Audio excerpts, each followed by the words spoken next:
The Tibetan nun that I'm talking about right now, when we saw her papers, what we saw is the confirmed date of her birth was 1885, all right?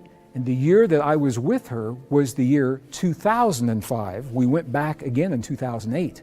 My first contact with her was in 2005. 1885 to 2005, that means I was looking into the eyes of a woman who's 120 years old. She did not look like 120 years old.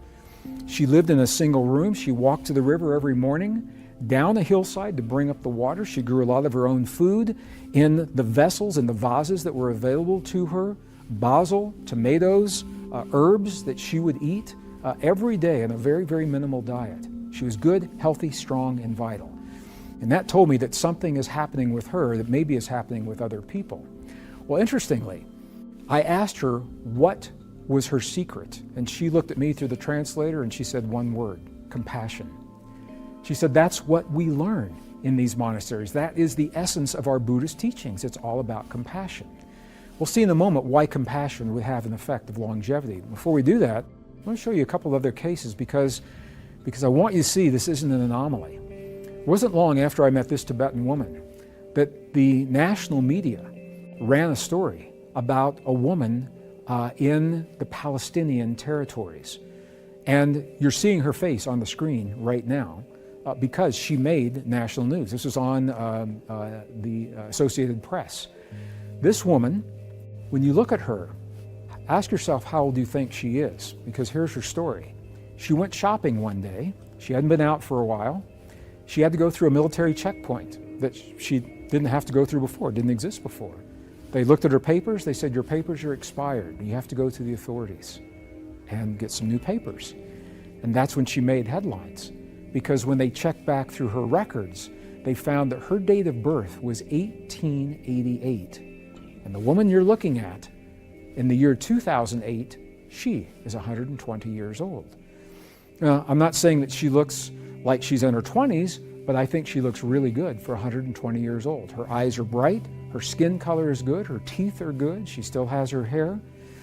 And I want to know, what is her secret? And she said the secret for her was the love that she had for her family, her children, her grandchildren, her great-grandchildren, her great-great-grandchildren. She said, they need me every day. What would they do without me? She said, I fix their meals, I help them with their schoolwork, I help them everything they're doing in their lives. I work in the garden so that I can prepare the food for them. She feels needed, and she loves her family, and she feels loved. That is a heart-based experience. All right? So that's two. And these are women, and I wanted to find an example that was of a male. And it was only through the research I was able to find what I'm about to share with you. And I'm sharing it with you. And I believe this is factual because it was documented by the military, and it was also documented in an article in Time magazine early in the 20th century. The man that you're looking at right now has a very interesting history. His name is Li Qingyuan.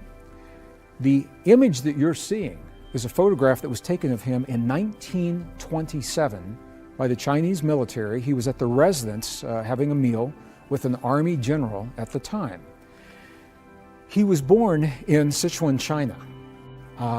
He spent the early part of his life as an herbalist. He was a high-altitude herbalist, and he was also a martial artist.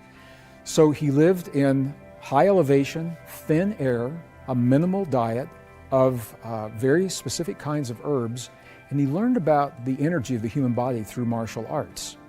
He enlisted in the Chinese military at a relatively late age. He was 72 years old when he enlisted as a cartographer, and he is documented as enlisting in the Chinese military in the year 1749.